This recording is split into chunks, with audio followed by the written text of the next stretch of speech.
Hello, good day. This is part 3 for the solution of the workshop number 2 related to demand and supply. In this particular lecture also, we shall be looking at the situations where you will be seeing how the demand and supply curve shift basically changes the equilibrium, and where this equilibrium changes and what kind of a cause brings what kind of a change into the equilibrium. Like say, for example, if you look at this question number 5, the diagram below shows the demand for and supply of petrol. So first of all, we should know that this particular market is related to the petrol. So the petrol basically has got its own dynamics. It has got its own demanders and suppliers, and they have got a different kind of situation. Like say, for example, demanders demand actually the petrol on the different kinds of grounds, and the suppliers supply petrol at the different kind of grounds, basically, here. So in this particular lecture, we have to mention that where some kind of development actually changes this equilibrium. Like say, for example, you have a choice between different points that basically are mentioned on the diagram.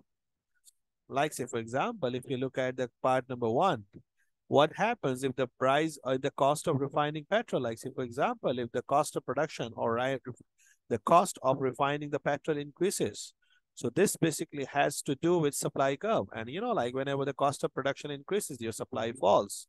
So supposedly, the demand curve is not changing when the supply curve only changes and it shifts leftwards.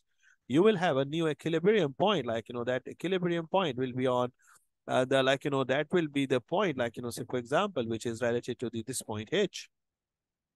This H will be your relative equilibrium point. So that's what basically happens if this particular situation arises. Okay. So this is what happens when the cost of refining petrol increases. Now, the second situation could be say, for example, a fall in the bus and train fares. Whenever the price of these fares basically goes down, people actually use less of their car. When they use less car, they actually have got a less demand for the petrol. So what should happen with the demand for the petrol? It should fall. And since this particular kind of development is not affecting the supply curve, so the supply curve will remain the same. For the old supply curve, the new demand curve that is shifting to the left will actually give you a new equilibrium point, which is what basically is the point F. Okay, so this F will be the point that basically that will be the new equilibrium point. Similarly, a fall in the price of crude oil and increase in the price of cars. Now, there are two things happening at the same time. Like say, for example, one actually is affecting the supply side and the other is affecting the demand side. Now, say, for example, what is happening here. If you look at this particular kind of a situation, like say, for example, here. A situation is a fall in the price of crude oil. When the price of the crude oil actually falls, what should happen? The supply curve should increase. Like say, for example, you may see here that the supply curve actually is moving from this particular point S0 to some new equilibrium, some new supply curve, which is S1. Okay. So, this is what happens when the cost of refining petrol falls. The second development that is taking place here will actually have another effect. Like say, for example, what does it say?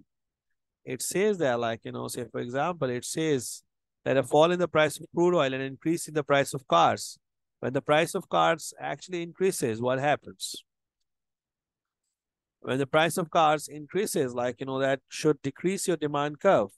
So when the price of cars increases, the demand curve of the petrol actually decreases because you buy less cars, so you need less petrol to run those cars. So you may have got this situation where your equilibrium will be at point E. So this point E, because it is on the new demand curve, which is D2, and it is a new supply curve, which is S1. And this supply is increasing because of the cost of production is falling, and this demand is also, increasing because of the demand is decreasing just because of the happening, like say, for example, because the price of cars is increasing.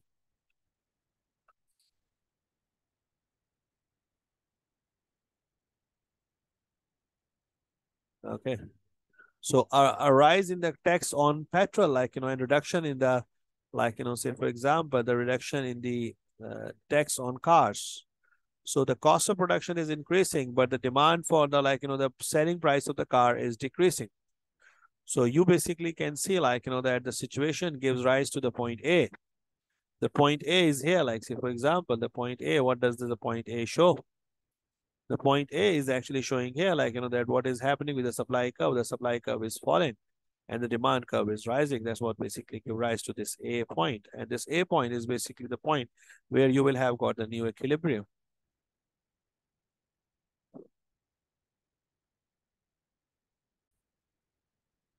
So now we move to the question number 6. This question number 6 gives you the data about the price and the quantity of, say, for example, like it is the supply schedule for the wheat in a free market as the follows.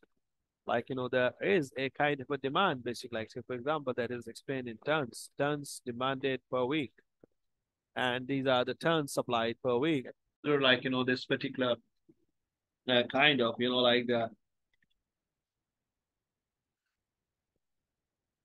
this particular kind of like, this curve, basically, like, this data is showing the different quantity demand and different quantity supplied at different prices. Now, the first of all, what you're required to do here is like, that you are required to draw these curves.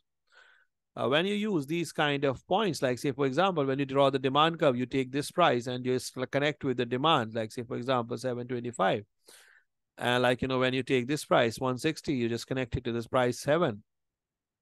Okay. So that basically gives you the rise of this particular kind of a demand curve.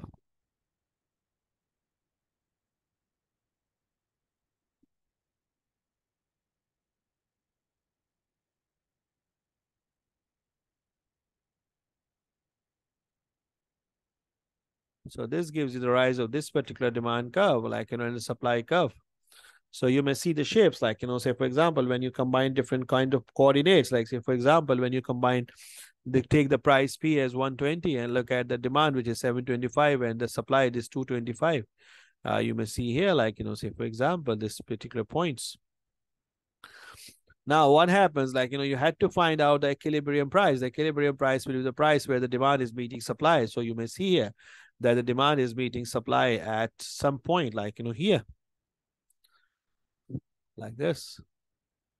And what is the corresponding price for this, which is $280 pounds per ton.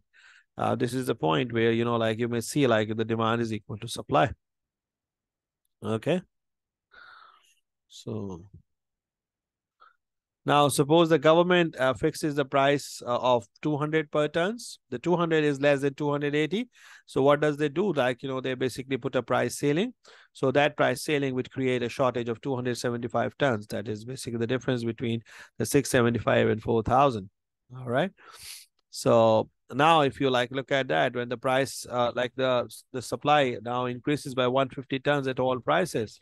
So you may see, like, how this particular will change the quantity demand, quantity supply to the equilibrium price. Thank you for joining us.